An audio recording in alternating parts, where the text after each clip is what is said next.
Good morning. It's Wednesday, the 18th of October. Yeah, out for my walk on a grey day with temperatures 10 degrees, which doesn't feel too bad, to be fair. I know that those in the southern hemisphere will think that that statement just doesn't, it's illogical. But when you've lived in the northern hemisphere for a few years, 10 degrees can be quite fine, actually. Out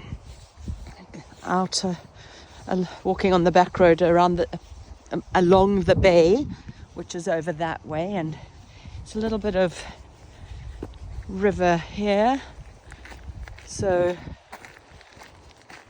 can often see quite a lot of bird life, herons and ducks and grebes and all sorts here.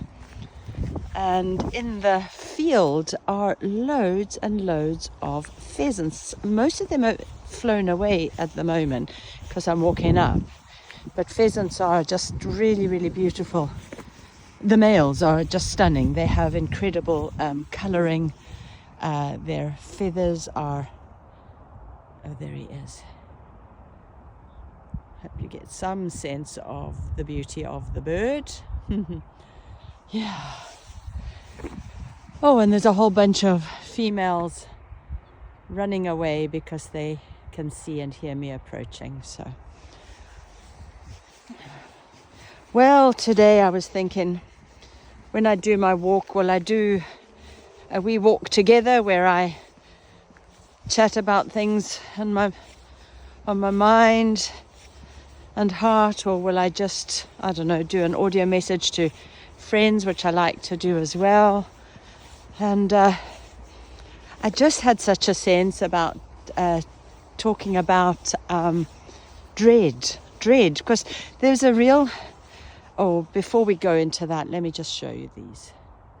There you go. I just love the birds. Oh, I don't know where he's gone. Oh, there he is, running off into what's left of the crop. And anyway, so I woke up this morning. We woke up and I checked the news feed on Facebook and saw a couple of posts by people who are very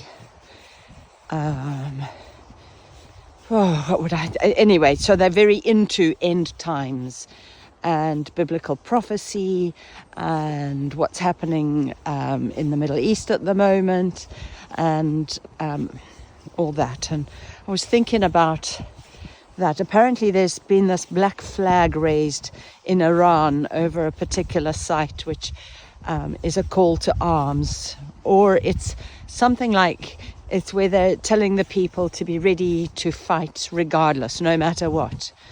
And this, I believe, was raised following a bomb strike on a hospital in Gaza, where 500 people were killed, and the bomb strike is being blamed on Israel. And whether it is Israel or not, I have no way of knowing, and I'm really not interested in who. I'm just horrified in the fact that it happened.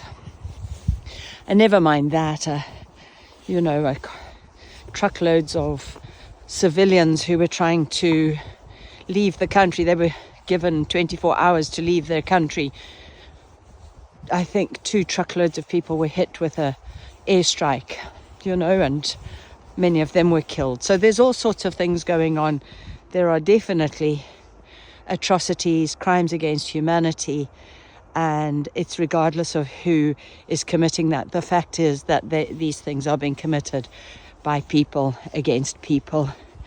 And again, like I was talking about the other day, we're all just ants in a bottle, and the bottle's been shaken by forces high above that we don't even have any real inkling about who they might be.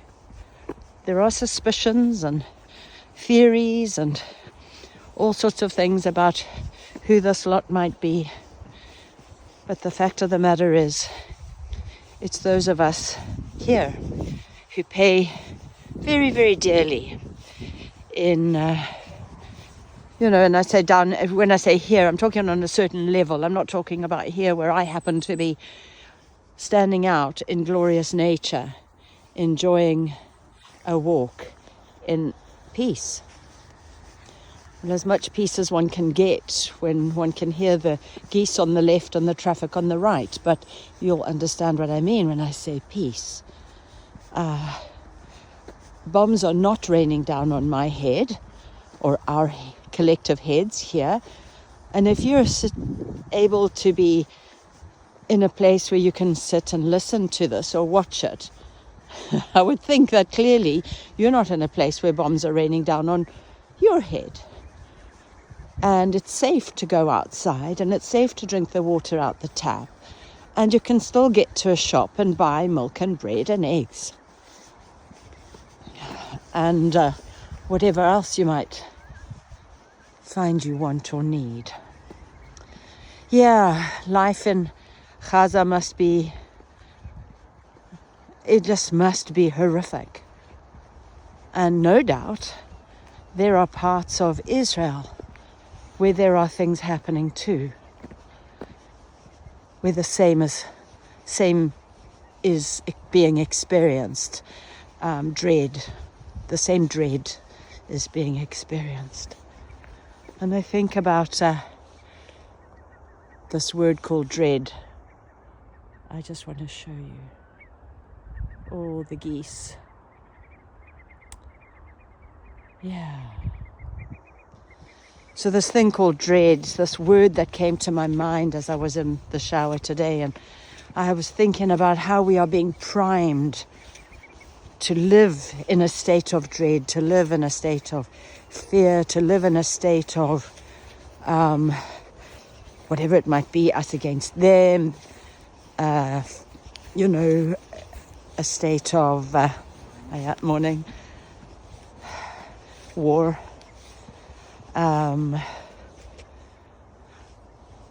Whenever you take a side, Colin said it best the other day when he said it to me. He said, if you take a side, it means that you're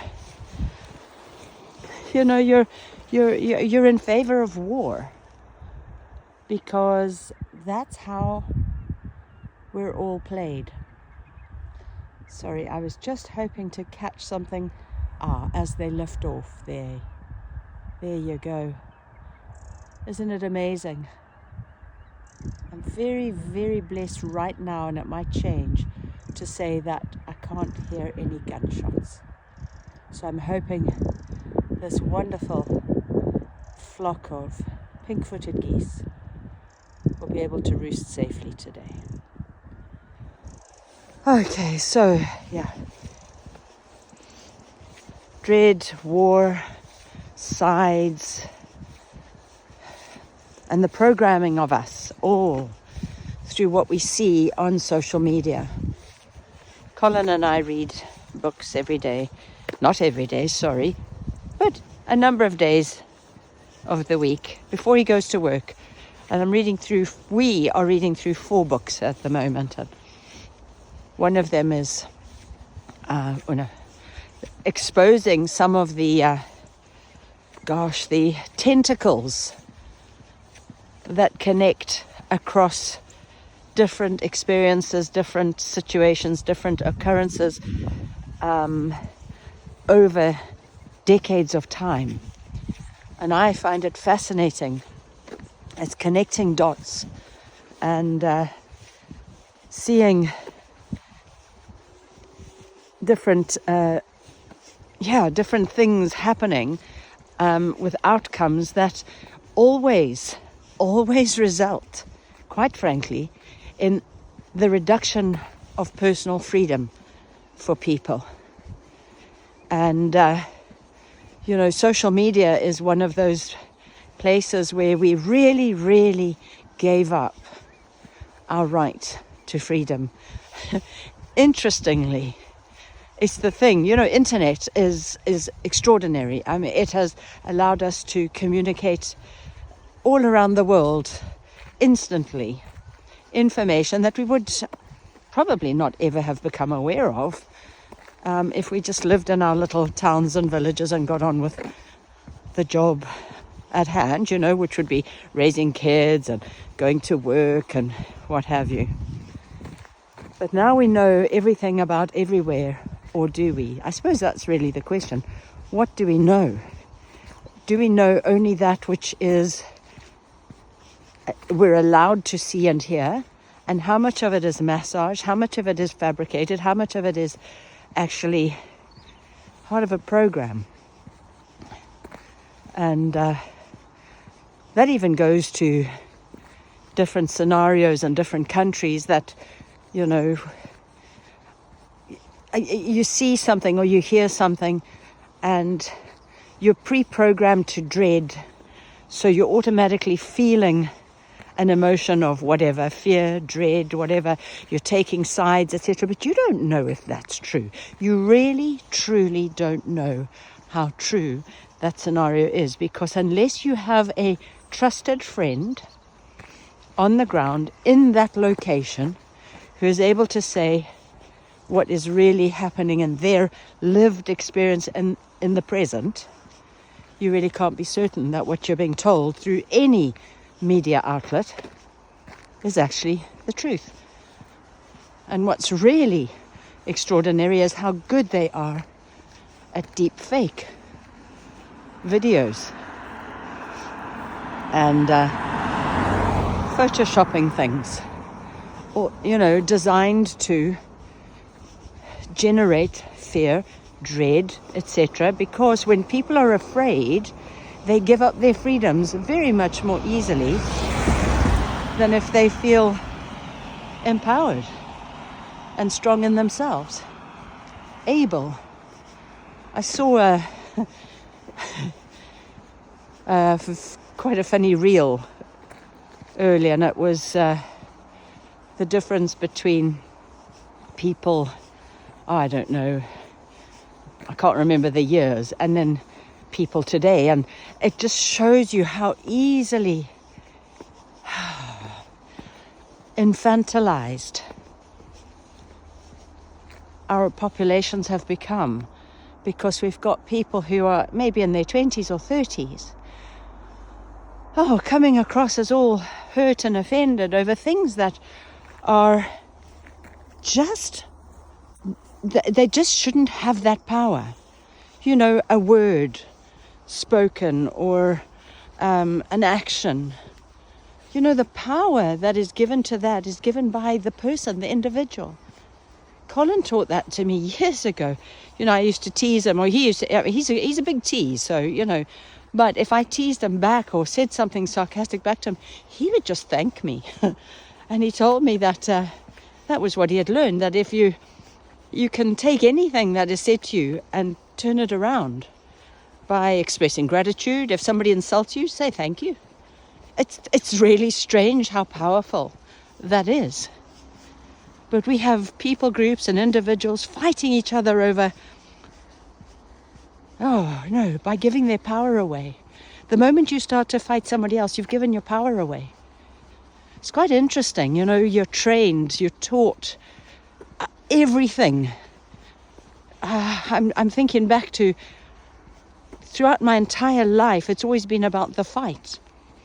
The fight for, the fight against, or, you know, and it could be health, it could be, you know, the fight against cancer, or the fight for this, or the fight for that. Everything's about fighting.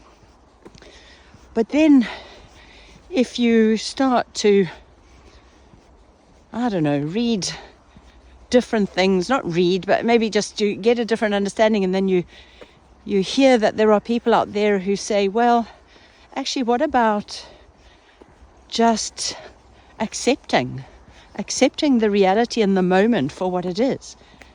You know, what is. All the fight in the world actually doesn't change it. It just creates greater fear, pain, anger, a sense or a need for vengeance, a need for violence, and injury.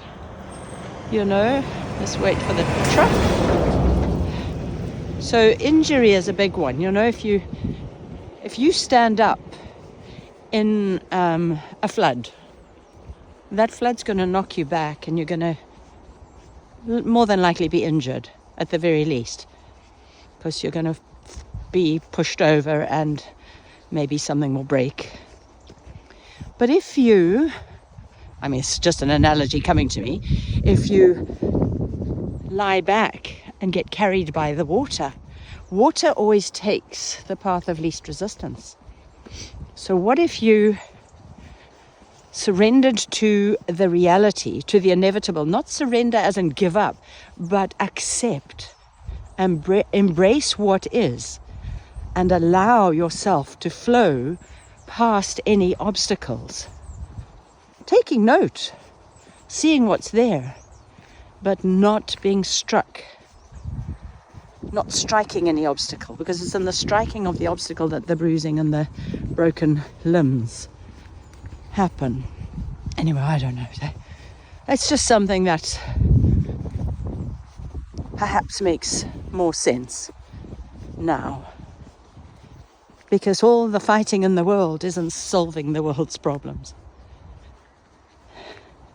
We're all being played by forces that are so out of touch. They don't know our names. They don't know who we are, they do know where we live, and they do know who we are, but you know what I mean.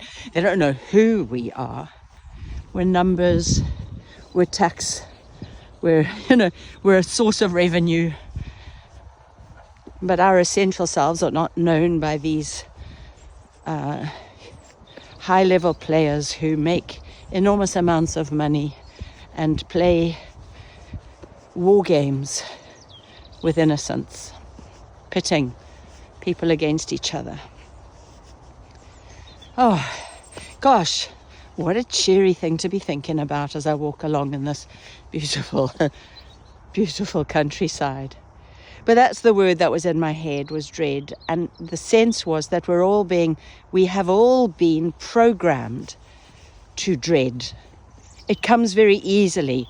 I see a picture and I read a little passage and I see a picture of a black flag, and then I read it, and then because the program is always there, it quickly flips into what ifs. And I was like, and then when there are what ifs, you go into, prepping, should we do this? Should we do that? What should we? And it's like, but that's not real. That's a unrealized future scenario that may or may not occur. So what do we have? What can we do? We can live right now in this present moment with everything that it encompasses, as open-heartedly, as open-armedly as possible. We can extend love and kindness and gentleness and compassion to all who cross our path, accepting that everybody and everything that crosses our path is there because that was always going to be. What is. And that person who crosses your path, who, whether you know them or don't, whether you like them or not, whether they smell good or smell bad, or speak in a way that offends you or doesn't, regardless, you get an opportunity to discover who you are in the way that you respond. And if your response or reaction is less than charitable, you get an opportunity to recognize that and say, oh, that wasn't kind, but I can do better next time. Now I'm aware of that. It's about self-awareness. For me, that's the whole sense of this life journey, is coming to greater and greater self-awareness and recognizing where I am responding, behaving, feeling, being less than compassionate, less than agape, unconditional love.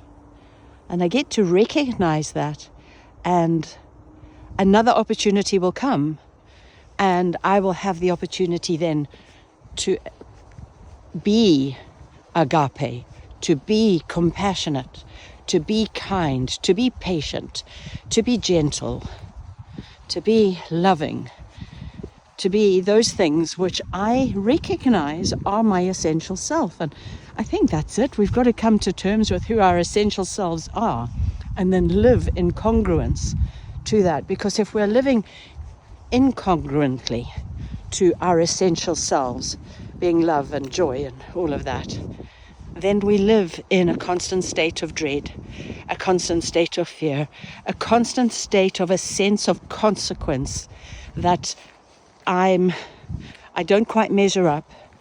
I'm not going to make it. I fall short of the mark. I'm not a good person. That, and these kind of things, these monologues that run in the background in our heads are deep programming from the beginning of our lives, where somebody said something to us once, and that person was significant, a parent, a teacher, a sibling, a grandmother, whoever. They said something to us that may have been said in jest, but to the 3-year-old brain who doesn't have cognitive capacity to understand sarcasm and jest, etc. Those kind of things that can be said in those moments sink deep into the subconscious and become the operating system for the future where we operate out of. Those first 7 years of a child's life, they say, are absolutely, that's what sets the operating system. So be careful. We say things with love and fun and what have you, and we'll call our kids all sorts of names like you little monster, you little devil, you little whatever. But these things sink into a subconscious and become the operating system from which, so they might believe that as things go on and bad things happen to them or what have you, they'll just accept. Now, of course, that's all just theoretical, isn't it? Or is it? I think there's probably good enough evidence out there of how these things can really impact, especially if we all become more and more self-aware and recognize the things that trigger us. And so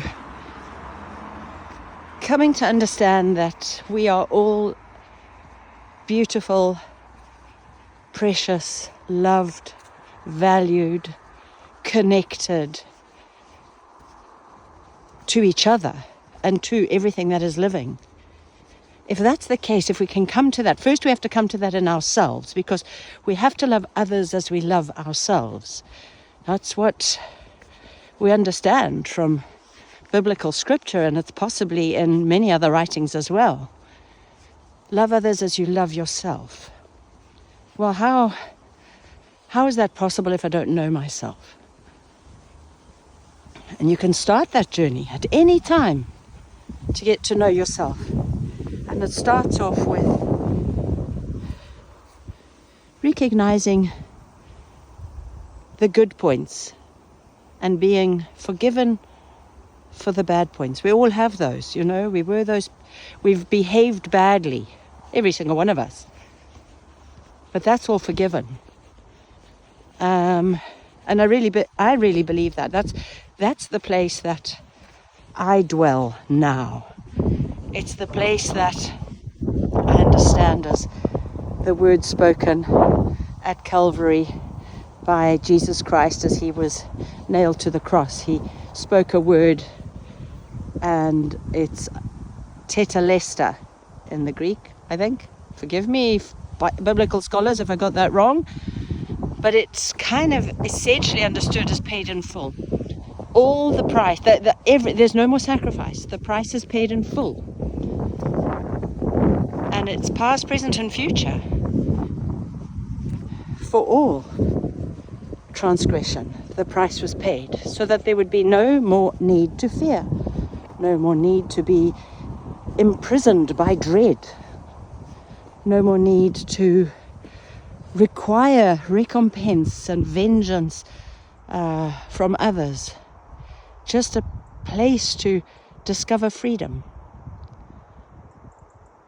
In fact, Jesus Christ said, I've come to set you free, free indeed.